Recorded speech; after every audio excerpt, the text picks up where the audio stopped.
Podcast Answer Man, episode number 312. Entertaining, educational, and encouraging content that makes a difference. This is GSPN.TV. Join the community. Hey, this is Chris Brogan from chrisbrogan.com, and you're listening to the Podcast Answer Man.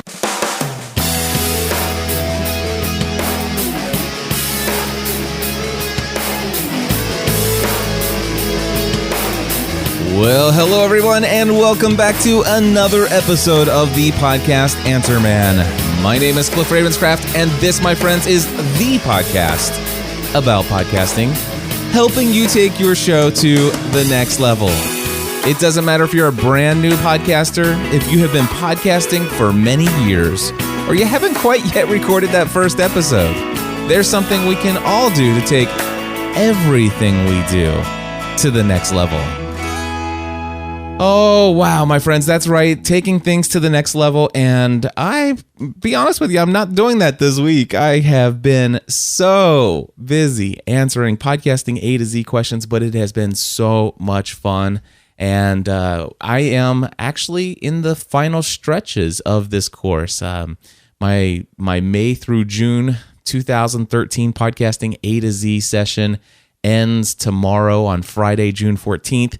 15 students who will be entering into the world of podcasting. And I tell you, it brings great joy to me every time I start to get those notices that say, hey, I just want to let you know I got my email. It says I've been accepted in iTunes, and it's so exciting.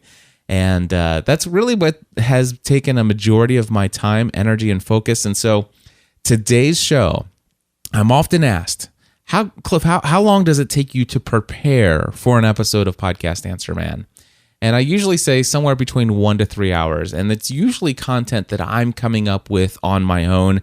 And occasionally I'll pepper in one of the voicemail feedback questions from you guys into an episode here and there. Well, today I have nothing but back-to-back questions from you guys off the voicemail feedback hotline. And yes, typically I would start the episode and tell you exactly kind of a good feel, an overview of what's coming up in this episode. But I have, let me count them, 1, 2, 3, 4, 5, 6, 7, 8, 9, 10. I chose 10 voicemail feedbacks, questions from the voicemail feedback hotline to include in this episode. I may only get to 6 of them. I may only get to 4 of them. I may get all 10 of them. I'm not sure. So I'm not going to tell you what the topics are. It'll be a smorgasbord of wonderful information. I promise you that. Okay? Now, how long did it take me to prepare that? It still took me about an hour to put together, to pull off 10 pieces of audio feedback off the feedback hotline. All of these, by the way, came from, all but one of them came from SpeakPipe. SpeakPipe is a great service out there for podcasters that allows you to give your audience the opportunity to use their own microphones connected to their computers to provide audio feedback. You can learn more about it over there at speakpipe.com, or actually go to podcastanswerman.com/voicemail. I have other services that I talk about there as well. But anyway, we're going to go ahead and just jump right into your questions today. Like I said, I'm going to get as many of these in as possible, and this by no means is the extent of what I have in the archives of people who have submitted questions. So if you've submitted questions out there, I have about 40 other pieces of audio feedback that I could pull from. But for those of you who have not submitted a question, I encourage you to leave them some feedback. Leave me some feedback as far as questions. That's what I most of the time do here, is answering questions on Podcast Answer Man. So podcastanswerman.com/feedback will take you right to the place where you can submit your voice feedback for the show. I recommend probably about a minute is what I recommend, and asking in the form of a question, something that would be valuable to more people than just yourself, is usually what gets you into the show. All right, so getting things started here, we're going to first turn our attention to Adam, who has a question about soundboards. So Adam, take it away. Hey, Cliff. This is Adam Condit here from theruncast.com. I want to thank you for all of your information on your site and just being so honest and clear about your passion for podcasting. I was able to get my first episode up just yesterday, and it is a great feeling seeing my podcast alongside of all of my favorites, including yours. I wanted to know what you thought about soundboards and using sound effects and background music and just the applications you use. I have a little application on my phone, so I could run something mobily. I use an iPod, but I've been running into having to use multiple devices because I can't find a soundboard application that plays two clips at the same time to maybe have some background music and some sound effects or some clips that you're going in and out of, and have each of those clips have their own slider or adjustable volume if your background music is soft, but you want your clips at full volume. So I hope you know what I mean. I'm sorry this was a little long-winded, but I love the show. I'm keeping up online, and thanks again. Have a great day. All right, Adam, thank you so much for your question, and I'll be glad to tell you what I use for my own soundboards and on the desktop and my mobile platform, which for me is iOS.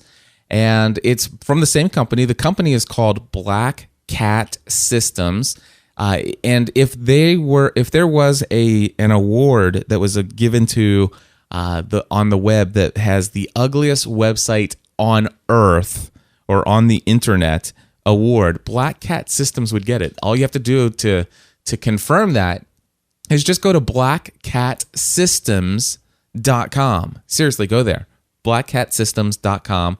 And then under audio programs, if you want to even see it get uglier, just go on over to the right-hand side under audio programs and click on Soundbite. And there you go. My friends, that is a pretty ugly website. But the software, while it's not all dressed up, it's not as ugly, but it is extremely functional for $39. And by the way, if you're a Mac user, you can go to the Mac App Store and pick up, it's called Soundbite Lite, and should be a $39 app. And that is the version that I use. Now, I got mine off the web. And by the way, this is available for Windows users as well. Same price, $39. And this allows me to play multiple clips at the same time. In fact, let me see if I can find, some of this stuff I have cleared off of here. You know what I'll do is I'll start my Podcast Answer Man music at the end. Here we go.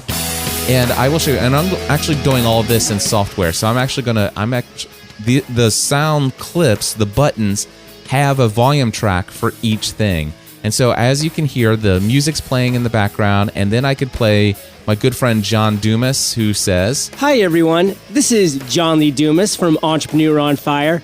And if you're looking to ignite the podcasting world, then you're in the right place. For Cliff Ravenscraft is the Podcast Answer Man." That's right. And then, of course, I could bring this music up, and then I could click this little thing over here. Cliff Ravenscraft. The Podcast Answer Man. Helping you take everything you do to the next level. So there you go. And that gives you an example. All of that, by the way, was done with multiple different audio sound effects on my board, all at the same time, playing at the same time, and independently controlling volumes as I was going live with my mouse on the computer screen.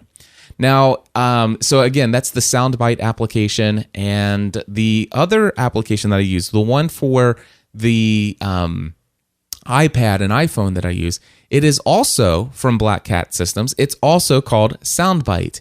And it's a $4.99 application that you can put on your app, on your iPad or iPhone, and it is really nice. Now, you won't be able to control the volume independently per track live, but I can go into the settings of each of those tracks and set a certain audio clip to play at a certain volume level when it is depressed. All right, so and there are options for you to, and by the way, I just checked before I recorded.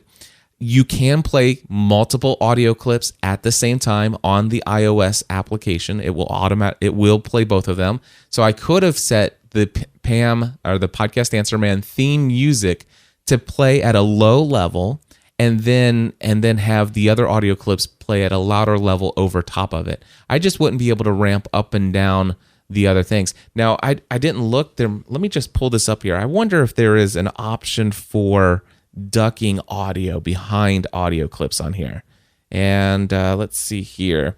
It gives me the option to do cart volume, cart pan, cart rate, cart color, text size, cut in, looping count, touch aborts other carts. So basically you can actually, there's a little setting in here where you can tell it to where, hey, if I click play on this audio clip, I want you to cut out instantly the other audio clip that might be playing, or any other audio clip that might do it or be playing. Then there's also one where, okay, let's just say there's another clip that's being played. Well, as soon as I tap this clip, I want you to fade out the other cart. So it's not necessarily going to be a hard stop, but it'll be a fade of the other one. And let's see here, touch restarts playback. So basically that means that when you actually hit the button and you are playing the clip and then you hit the button again, it'll pause it and then touch it again. It'll restart it where it left off. That's an option. Then there's fade in playback. So basically if there is a music playing and you want to actually fade this one in on top of it so it doesn't immediately start with at its whatever set volume is, you can choose that.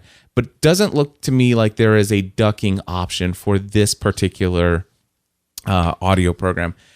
So you'd have to manually control those. But those are the applications that I use. By the way, I've already told you how you can get the desktop version of Soundbite.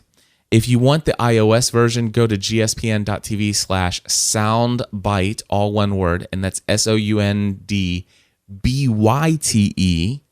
All right. Again, that's gspn.tv/soundbyte, and that'll take you to the App Store where you can find the version there. Be careful if you're going into the App Store, because there are two versions of Soundbite in the App Store. One is called iSoundbite, and I think it's all together one word, and that is a remote control application for the desktop version. So I could put that on my application, on my iPad, connect it via Wi-Fi, and control my audio clips on my desktop from my iPad. I used to do that. I don't do it anymore. But yeah, so there's that one. It's called iSoundbite. If you're looking in the App Store for the iOS version of this, for your iPad or iPhone, it's two words: sound space BYTE.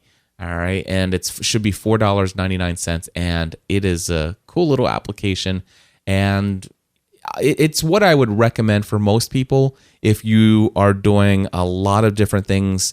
It gets a little complicated when you get into bringing audio clips from your mixer and then sending it to this person on Skype who happens to be on the same computer that the clips are coming from. All of that's possible. Multiple sound cards are involved. No animals are harmed usually, which is pretty cool. But yeah, it's possible. So hopefully that helps you out. If you're on another device outside of Apple, there are some sound carts out there. I just don't have any experience with those other carts to tell you if they have the ability to play multiple carts at the same time. But Soundbite is the solution that I use, and I hope that's very helpful to you, Adam. All right, now that I have answered Adam's question, we're going to move on to the next one here on my Soundbite soundboard. And this next question is about, it's on here somewhere, missing episodes in iTunes. And this is coming from Kevin. So let's see what Kevin has to say. Hey, Cliff. My name is Kevin Geary, and I am calling from Atlanta. I have a podcast called The Rebooted Body, which we are on episode number 7 now. And my question has to do with losing episodes on iTunes. So what happened over the past week is we did a complete redesign of the website, and we ended up switching servers as well. And somewhere in the server switch, a redirect happened on our feed to FeedBurner. And we posted a new episode of the podcast, and iTunes and Stitcher were both not able to pick up that new episode. I've since fixed that redirect issue, and iTunes and Stitcher have both picked up the latest episode. However, the first 2 episodes of our podcast are completely missing from the iTunes catalog. There's no way to find them. It says we have only 5 items on iTunes when in fact we should have 7. And I was wondering if there is a way to get those first 2 episodes back in the list. I would really love to have those back. All right. So this is a very technical question, and it's very much, Kevin, tied to your particular situation here. And these aren't questions that I typically try to answer on Podcast Answer Man, but I'm going to give you at least a thought of what I think might be going on. And again, I don't even have all the information. So I'm going to make the assumption that you went from another hosted server solution. It may have been Podbean. You may have had some other, it doesn't even matter where you're coming from. I'm making the assumption, though, that you moved to WordPress. All right. And I think that's a safe assumption just based upon what I don't know about what most people do when they're making these kind of changes. So with that in mind, here's what I think might be happening.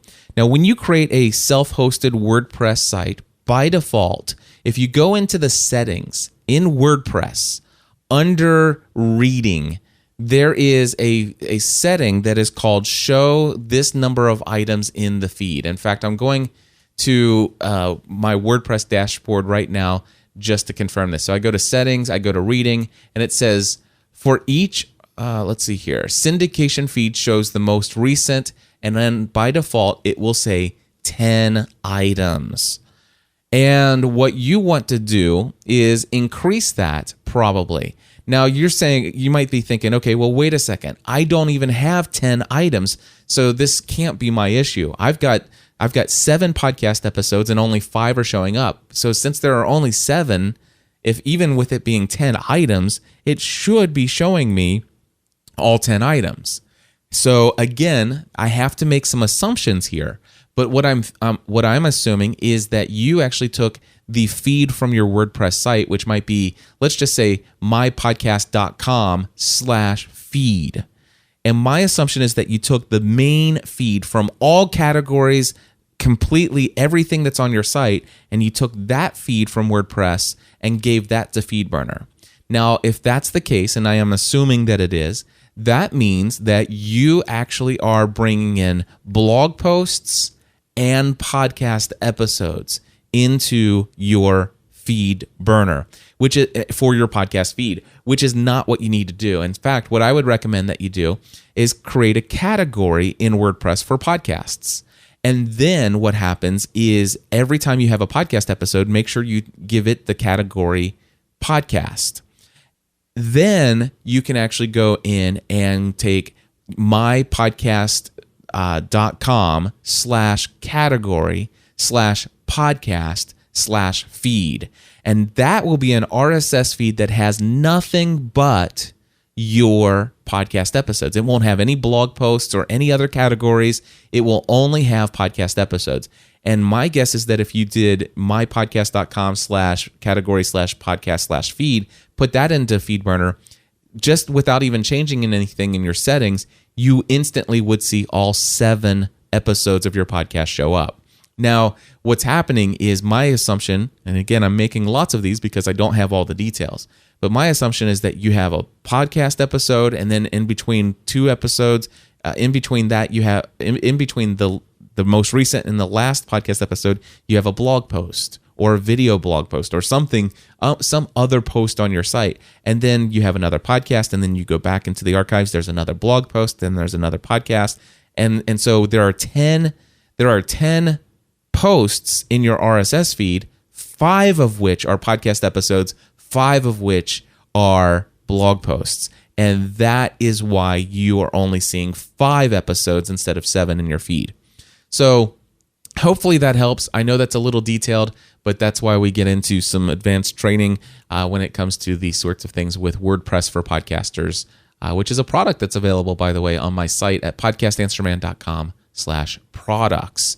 But anyway, just real quick, number 1, my recommendation is instead of taking the original feed from the main feed from your site, get a category feed off of your site instead and use that. Go into your settings under reading in the WordPress dashboard. Go to your syndication items. Show the most recent. I would actually recommend just bumping that on up to 75. You might even be able to get it to 100. And then for each article feed right below that, change it from full text to summary. Give that a shot. See how that works. I hope it helps you out. Thank you so much again, Kevin, for that question. All right, the next question comes in from Paul, and it's actually not even meant for the podcast Answer Man, but it did come on the voicemail feedback hotline. So I figured I'd play it here because I'm going to turn it into a topic. Hey, Cliff. This is Paul here. I just am getting started with my podcast, and I'm a young business entrepreneur who's actually starting my own podcast, and thanks to a lot of your information, I'm almost up and running.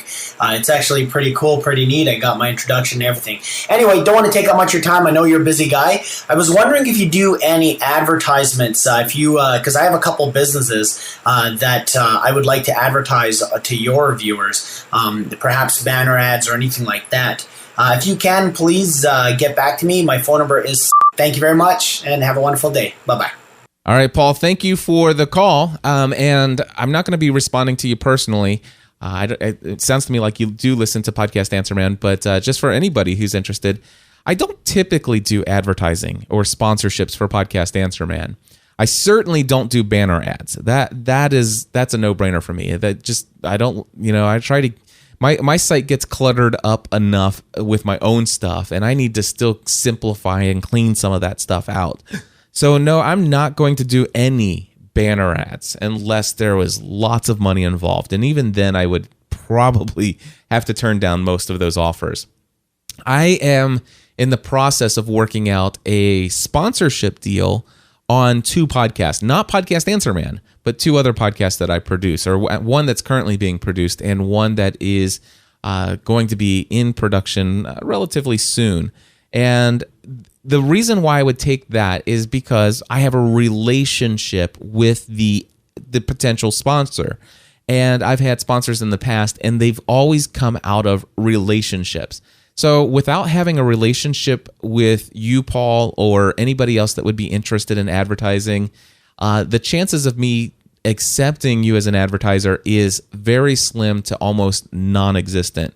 And it's nothing personal. It's just the fact that it's not personal. That's it. I like personal relationships, and I like to provide advertising or sponsorship opportunities for services that I personally use, that I personally believe in, that I have a strong affinity towards, and I know that will be extremely valuable to my audience.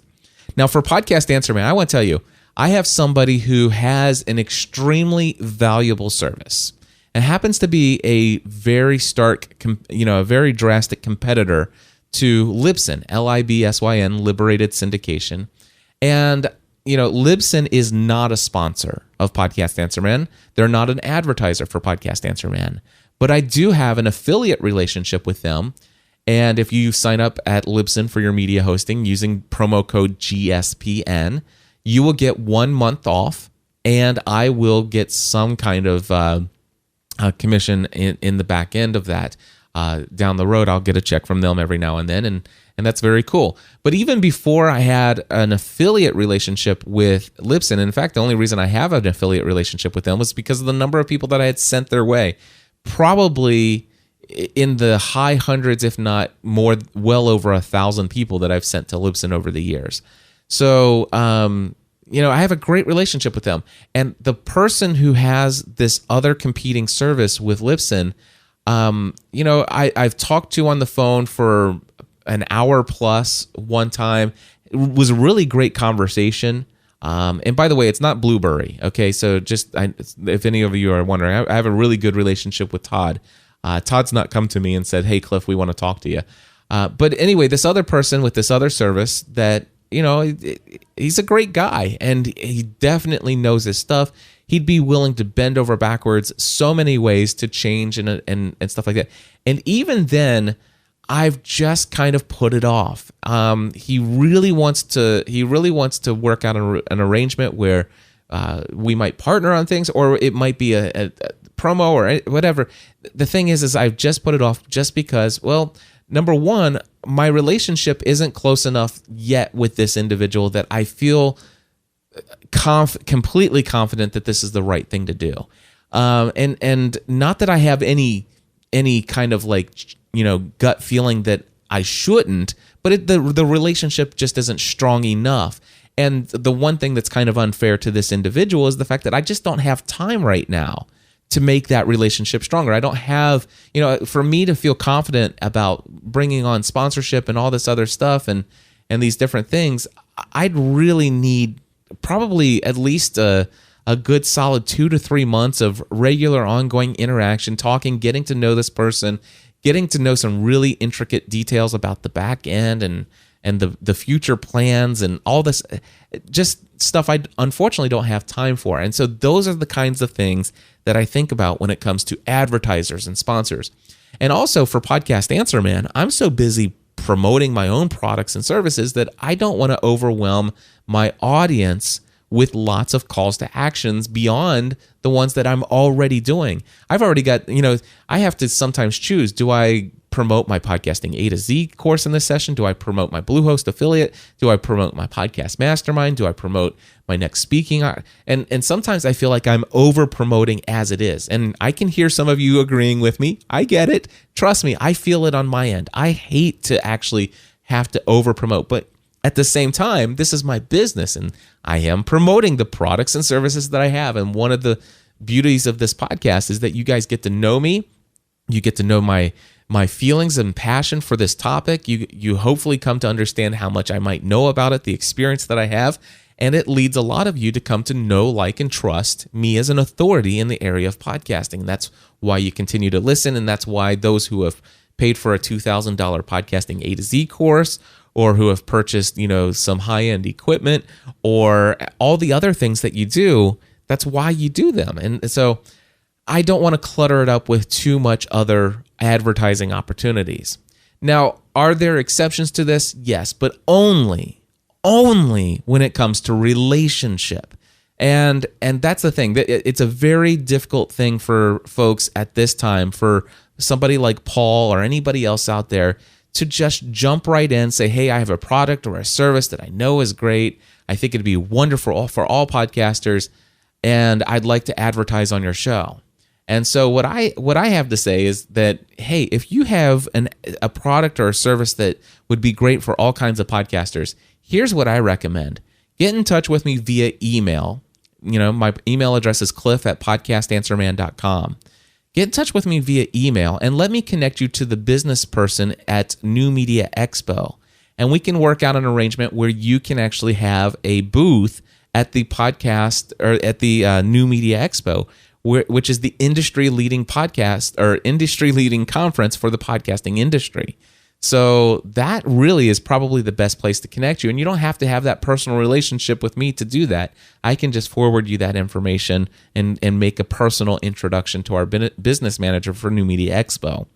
So yeah, that's my thinking on advertising. Now, am I opposed to having advertising? Absolutely not. Now, this isn't necessarily advertising, but I do have a wonderful affiliate relationship with several companies: Bluehost, ScreenFlow, Adobe Audition, and a couple others like Call Recorder. I don't talk about them very much, but if you go to gspn.tv/call recorder or gspn.tv/Pamela, if you're a Windows user, both of those I have affiliate relationships with them. I've got a bunch of affiliate relationships with companies that I promote from time to time. But the ones that I have the most relationship with are the ones that I get to have a great relationship with.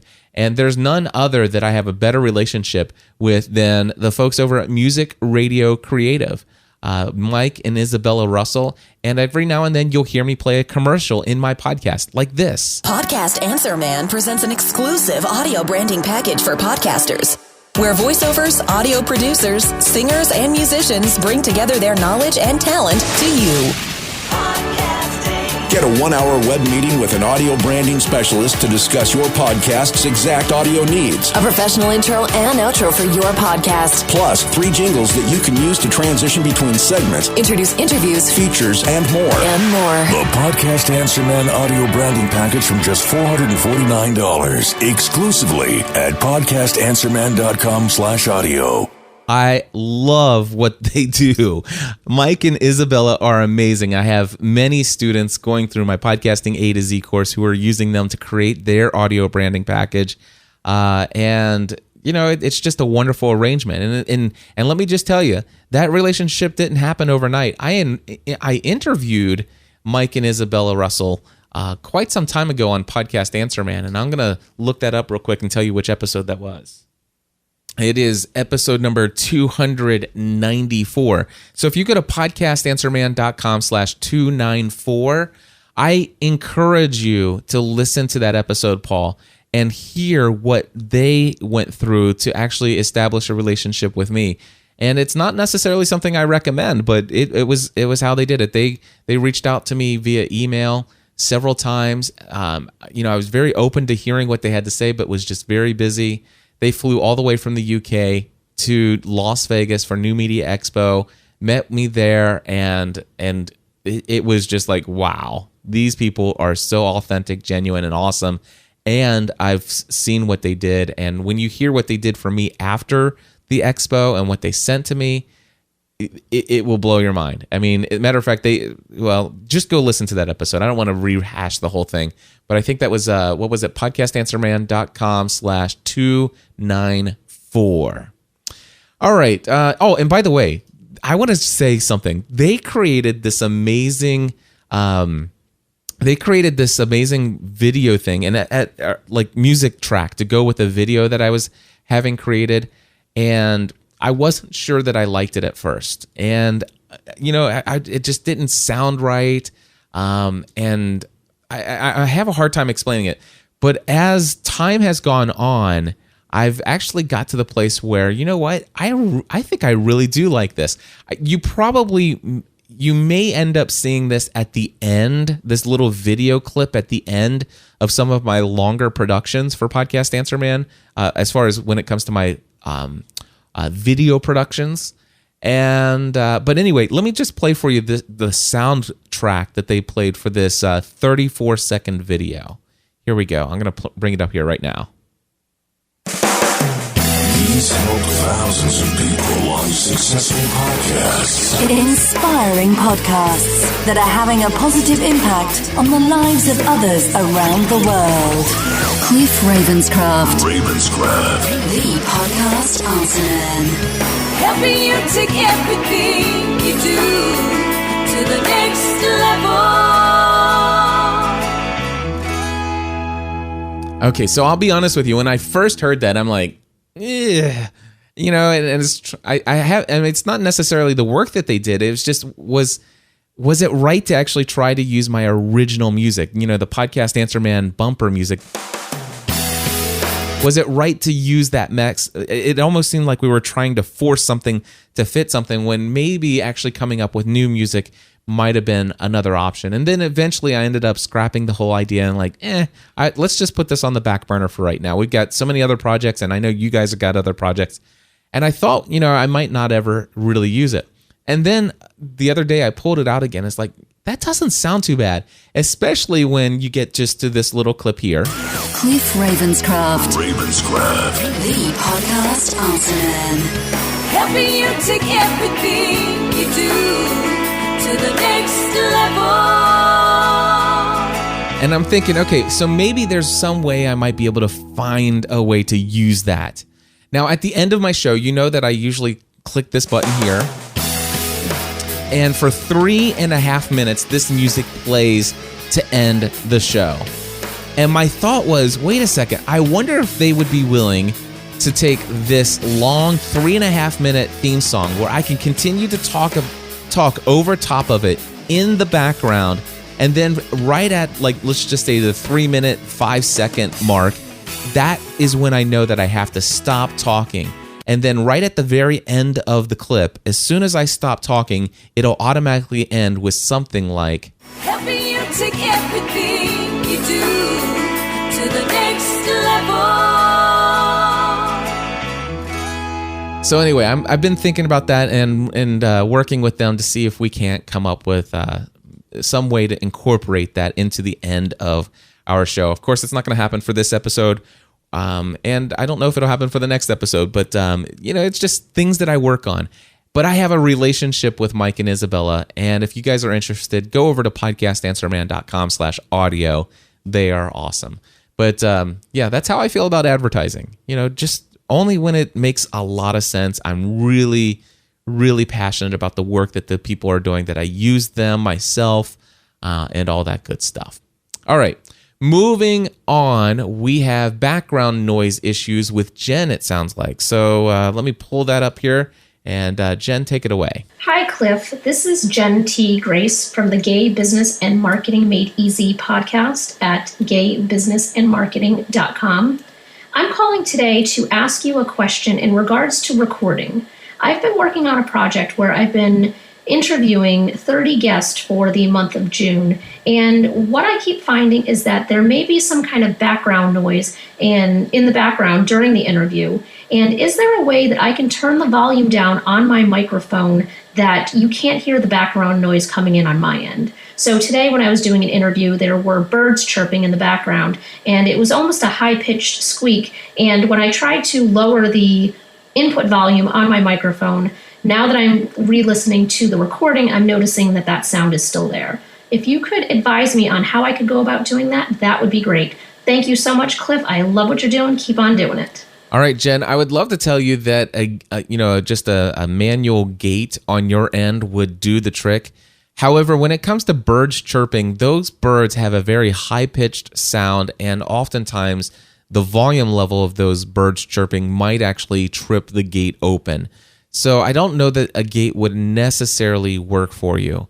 But there is something that I could think of that absolutely would work for you. Number one, turn down the gain as much as possible where you can actually get close to the microphone and still hear yourself and still hit those -12 to -6 dBs on the recording levels. That's going to help draw out a lot of the background noise. Now, when it comes to when you're doing the interview and as the person is talking in the interview and you're not talking, there is a way to actually cut out any and all sounds from your end, and that is simply to hit the mute button. Now, if your mixer does not have a mute button, then what I would recommend doing is taking your volume knob or slider and setting it at a certain place where you know where to turn it to get exactly the right volume from your microphone. And then you can actually, when you're not talking, after you finish asking a question, you can immediately turn the volume all the way down for that track. This is not the gain volume. This is actually the volume control at the bottom of your mixer. Again, the mute button would certainly, if you have a mute button, it would certainly cut out everything when you're not talking. Now, of course, this would require you manually muting and unmuting your voice. They actually have some devices out there that you can put in line. They even have like a little foot pedal. If you press your foot down on this little pedal, it's muted. Your voice is muting, and you have to actually let your foot up off the pedal to actually let your voice pass through the microphone. You could look into a device like that as well. But really, those are the only two things that I can think of off the top of my head. I don't think that a gate is going to help you. I think that wherever your gate threshold is set, that bird chirping could be loud enough to actually come through and open up the gate anyway. The other thing you could do is close the windows. And if you have a bird in the house, take it into another room if it happens to be a pet bird. But if it's birds outside, then by all means, close the windows, put some curtains on those windows and stuff like that. And hopefully, Jen, that helps you out just a little bit. All right. We're doing pretty good here getting through these questions. All right. So let's go to another sound question. This one comes from Dan. Hi, Cliff. My name is Dan Colvin, and I am in need of the podcast Answer Man. I started listening to your show about 3 months ago through Inspiring Innovation Magazine, and immediately you gave me such encouragement to start podcasting. I've listened to so many of your episodes already that are in the archives, and I know I'll be a future customer as well. But my show is called Church Dismantled. And it provokes people to be believers outside of the church facility. And we talk about the current church structure as well. I've been a pastor for about 20 years. My question is this. Have you done anything to soundproof your room or your studio for podcasting? Or are you completely relying on the gates of the compressor? Because I notice I get a lot of bouncing off of the walls and I don't use a compressor, unfortunately, right now at least. But what is the best method for soundproofing your room outside of your sound equipment, like using a compressor? I appreciate your help on this. I look forward to future episodes. I'm very excited, and I hope you and your family had a great vacation. Thank you. All right, Dan. So thank you so much for your question. And I am actually doing something intentionally here in my studio just to show you what my room sounds like. Now, what I've done is I've turned off my compressor limiter gate so it's not plugged in anymore at all. And I've turned the gain up really high on my microphone so that I can sit pretty comfortably. Right now, I am about 12 inches away from my microphone. Now, if you are listening to this through your car, you don't hear anything other than my voice, and that's perfectly fine. But if you happen to be listening through your computer speakers, there's a good chance, if you're in a quiet environment, you might hear a little bit more of the echo. And for those of you who have headphones on or earbuds in, there's a really good chance that you actually hear in the background my air conditioning vent, which, by the way, has been on this entire episode. You're only just now hearing it because I've turned the gain up and also because I had the compressor limiter gate in. So what I'm doing now is right now I'm about a foot, maybe 14, 15 inches away from the microphone. And what I'm going to do is I'm just going to turn to this side of the room. And as I do this, you'll notice you even hear more echo. And that's the reason why is this room is not soundproofed at all. I guess the only soundproofing I can tell you that I've done in my studio here is the fact that it has carpeting. All right, so certainly having carpeting in your room does help. And if you don't have wall-to-wall carpeting, you could even add a floor rug. Of course, that'd get kind of expensive. Other things you could do is put sound dampening panels on your walls. They don't have to actually cover your entire walls. Some of them can be quite decorative, and you can look those up online, but they can be very expensive. They're called sound dampening panels. You could also get some of those foam things. Those actually look a little less attractive and stuff like that in your studio. But I don't have any sound dampening panels in my studio. I don't have any real sound treatment at all. Now, what I'm going to do is I'm actually going to show you, or show you via audio, what it's like for me to just do two things. And this is not going to be plugging my compressor limiter gate in. I'm simply going to get closer to my microphone and I'm going to turn my gain down. All right, so now if you listen, you don't hear nearly as much echo in my voice as you did before. And the only difference is now my lips are no more than about 2 inches away from my microphone, and I turned my gain way, way down. And I'm still, if I look, I'm still hitting right around -6 dBs on my recorder. So, and by the way, for those of you who talk like this and stuff like that, and you think, well, okay, if you talk like this, you're going to have an issue where the noise floor or the sounds and the ambient sounds in the background are, and all of those other things, they're going to be, they're going to be loud. You have to amplify your voice in post-production, and then you will amplify the ambient noise in the background or the static or even the noise floor. And so that's why when I speak, I try to speak with a little bit more power, with a little bit more emphasis to my voice, a little bit more energy in what I'm doing. You need to project a little bit more so that you can turn down that gain and still get good quality audio.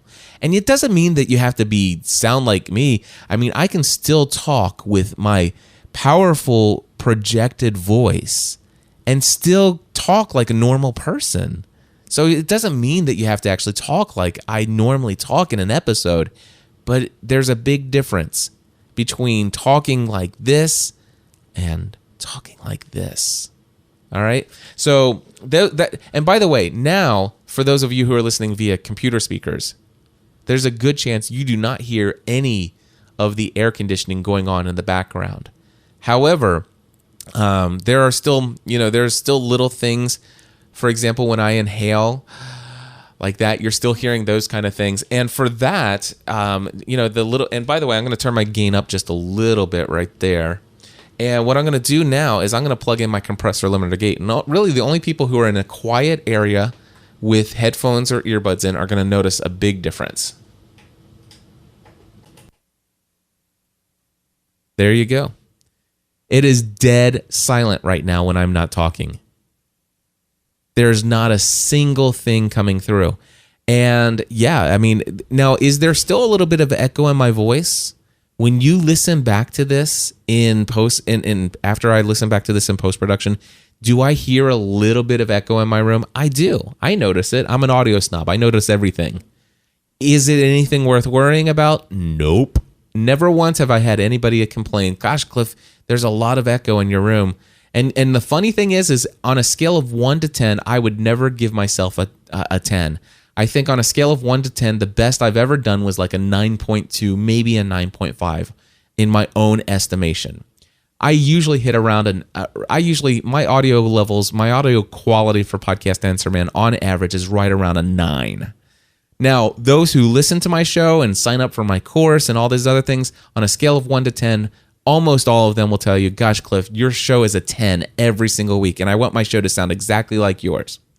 And then they record, they buy the exact same equipment that I have.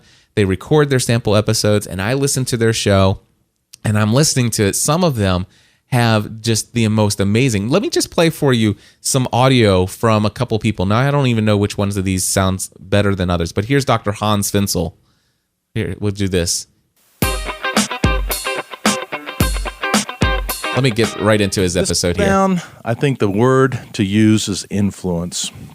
When a mom influences her children, she's a leader.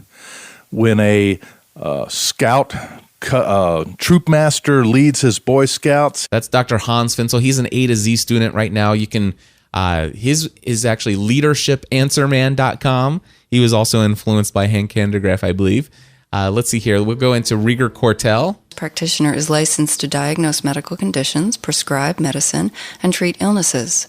The exact scope of a nurse practitioner's license is determined by the state where and let's see here. I'll go to Ijama Eleazu. Overwhelmed with the pages of information you have to wade through. So this is the quality that my students are coming out with in their shows, sounding really, really good. And it's amazing to me when I listen to an episode where I would actually give it about a solid 9, which is about as good as I'm going to ever give you, okay? I'm never going to give you a 10, unless you actually deserve a 10. I haven't heard a 10 yet. But when it comes down to it, a good solid 9 for many of my students is quite common. And when they do, they're like, gosh, I really hate it. There's this horrible echo in the background. And I'm like, what do you think about my show? Well, your show doesn't have echo. And then I said, go back and listen to my show again and tell me if it doesn't sound exactly like yours. There's a little echo in my room. I could put some sound absorption panels in here, but to be honest with you, Dan, I don't think I need it. I think that I'm just fine. And if I wanted to do anything, I could just turn down the gain just a little bit more and even reduce that echo, which I just did. And I could even turn my gain down just even a little bit more, and now there should be almost zero echo in here. But I kind of like myself right about here, and that's why you hear just a little bit of echo. So Dan, that's my response. Yes, you can use some sound absorption panels. You can carpet the room. You can put curtains up. You can put more books on the shelves. Things to just kind of deflect sound and dampen sound and all that other stuff. But to answer your original question, do I soundproof my studio? No. So there you go. All right, next one is a feed burner question. This one actually comes in from Ben. And so, Ben, take it away. Cliff, what's up? This is Ben Greenfield calling from bengreenfieldfitness.com. I have a bunch of podcasts, and I basically have all my feeds that are being sent to iTunes right now set up in FeedBurner. And from what I understand, FeedBurner might be going bye-bye. So what is the most seamless way for me to actually make the transition and replace my FeedBurner feed that's distributed all over the four corners of the planet to instead be my regular bengreenfieldfitness.com/feed? So let me know, and you would save my butt, I hope. Talk to you later. Thanks for everything you do. All right, Ben, thank you for the question. And, I hear a lot of people saying FeedBurner's going bye-bye too. But until I hear it from Google, I ain't worrying. So I I have this philosophy: if it ain't broke, don't fix it. That yes, I used "ain't" twice in 2 back-to-back statements. Don't care. If it ain't broke, don't fix it. There's nothing wrong. Is there any problem with the people of getting your many various different podcasts, getting your podcast each and every week from FeedBurner? I haven't heard of anything. Yes, I do know 2 people who have had some one-off issues with their personal FeedBurner feed accounts and stuff like that. I don't know what was behind those situations, but they were 100% isolated to those 2 individuals. One of them happens to have quite a large following, and so yes, these little reverberations and echoes from somebody out there having an issue goes a long way. However, I can tell you right now, I am responsible for having thousands, and I do mean thousands. This isn't an over-exaggeration, but I mean thousands of people signing up and creating their feeds or their podcast feeds with FeedBurner. And I still am teaching people to set up FeedBurner. And the reason why is because it's not broke. There's no reason to fix it. And some people will argue, well, why would you teach them that if everything's getting canceled by Google when it comes to RSS? Well, I've not seen them cancel FeedBurner yet. Now, do I believe that there is a chance that FeedBurner may go away one day? Yes, I do. I probably wouldn't have thought about it until they got rid of Google Reader. And certainly, I thought, man, if anything's going to happen, it would be FeedBurner to go before Google Reader. But now I understand that Google Reader is gone, and I understand why they would actually do that and not FeedBurner first. And that's because FeedBurner or Google Reader, there are tons of other services out there for those people who were using Google Reader. And, it just wasn't something that they wanted to work on. But let me tell you, my friends, there are millions. Yes, there may only be 100,000 or maybe even 200,000 podcasts that are using FeedBurner. But let me tell you, there are millions, and I mean multiple millions of bloggers who are using FeedBurner. Okay, so I don't think that it's just gonna go away. If it does, the good news is FeedBurner is going to give us a transition plan. They're going to give us some they're going to give us some iTunes redirects, probably there are not iTunes redirects, but feed redirects. They're going to give us permanent redirects. They're going to make it as easy as possible to make the transition. And am I working on something in the background? Yes, I am. I am working on a different path. And it will not include a plugin with WordPress. All right? It will not. My recovery plan from if FeedBurner goes away will have nothing to do with WordPress whatsoever when it comes to developing my RSS feeds. I'm not going to give you any more details beyond that, but just to know that I am working on something. And when the time is right, I will reveal it. And that the time isn't right. And by the way, all of my feeds, Podcast Answer, mine's feeds.feedburner.com/PAM for Podcast Answer Man. Feeds.feedburner.com/GSPN for my all-inclusive feed over there. Or no, it's actually, what is it? Yeah, anyway, that's right.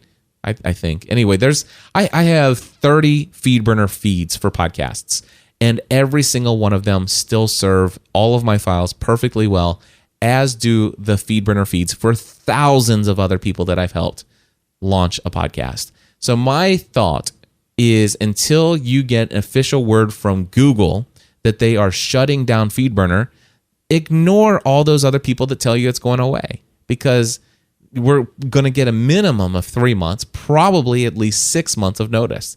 In fact, they told us about Google Reader shutting down months ago, and I still use Google Reader every day. I know it's going away. Not a big deal. There's plenty of other services out there that do it. And the thing is when FeedBurner shuts down, if FeedBurner shuts down, when the time is right, there'll be options. And not my option will not be the only option.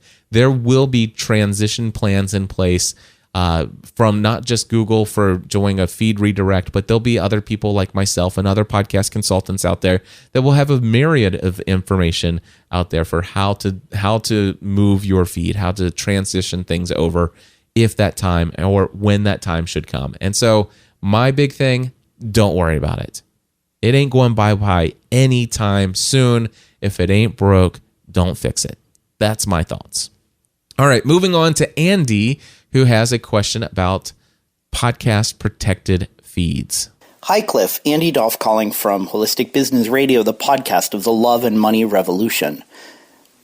I'm trying to help a friend who is doing a teleclass series and wants to create a podcast so that the people who are in the class can subscribe to it and automatically get the recordings of each call delivered to their phone or computer or wherever they subscribe to podcasts.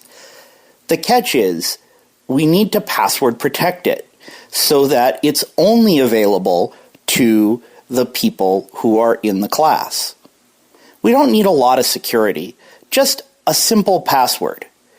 And I've subscribed to password-protected podcasts before, and so I know that iTunes and several other podcatchers are able to handle that. The question is how to set it up.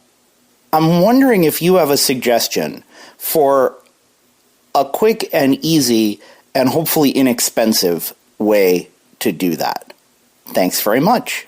All right, Andy. So the first question I have is, do you really need a password protected feed? I mean, do you trust the people who are taking this class to not share that RSS feed with other people? And if so, then do you really need a password protected feed? Why not create a manual podcast feed? You could.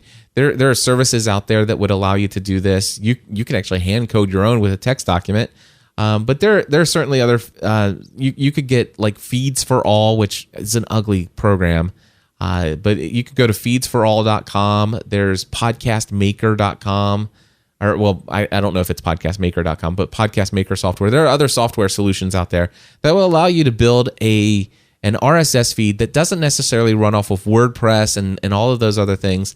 And what you could do is you could just create a folder called...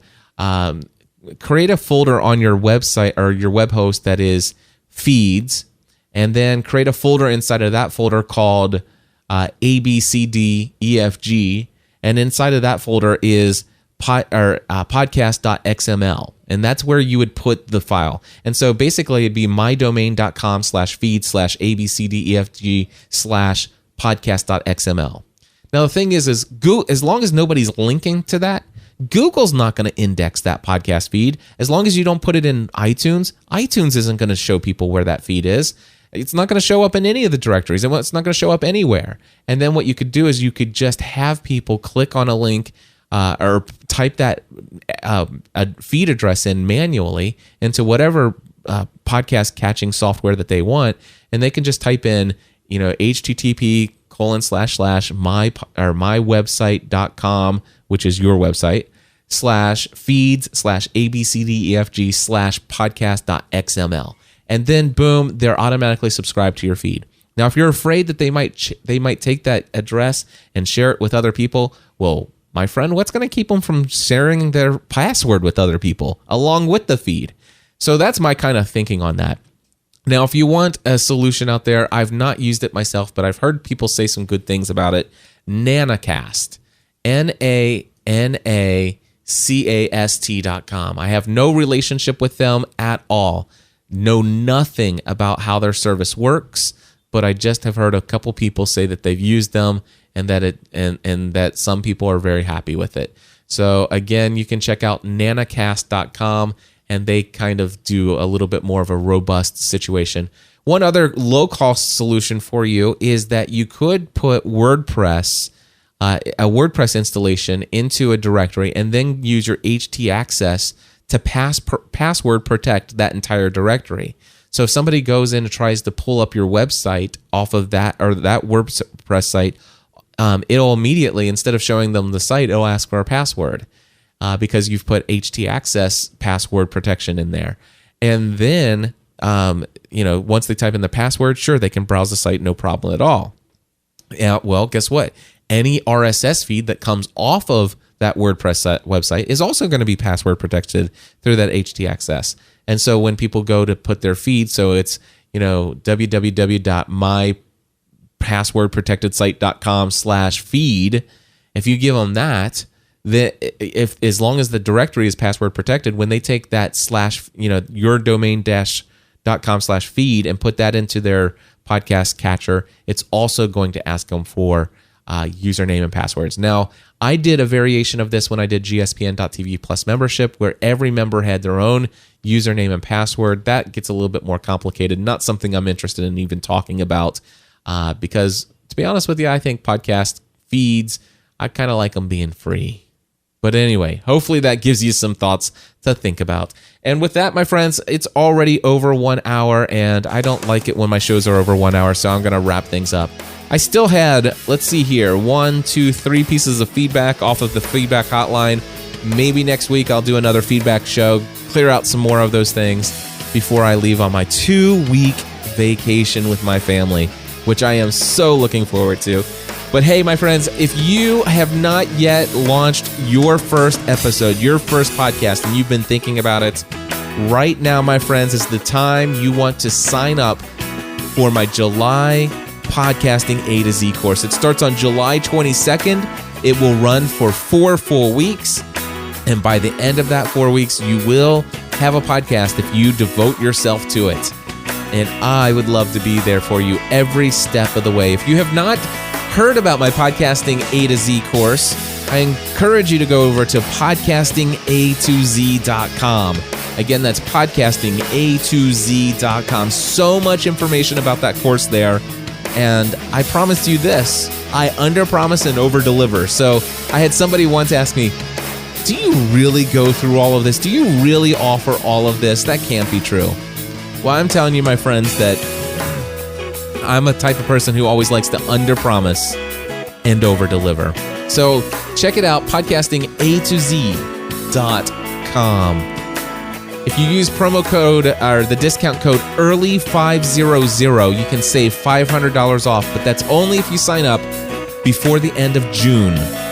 Again, that's EARLY500. One more time, that's discount code EARLY500. I'm actually trying to cough. I'm going to mute myself and cough for just a second. There we go. Now I can talk. Anyway, that discount code's available till the end of July. You got it. Hey, real quick, just want to say thank you to those of you who have been using my Bluehost affiliate links. Lean Six Sigma in Healthcare.com.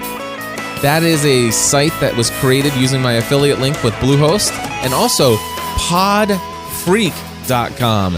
Both of those folks have used my affiliate code. Thank you so much. If you guys want my full thoughts on hosting when it comes to shared hosting with Bluehost, which I recommend for a majority of podcasters getting started, and when maybe you might have outgrown shared hosting and maybe you want to actually, as a business, you want to jump right into something a little bit more robust than shared hosting.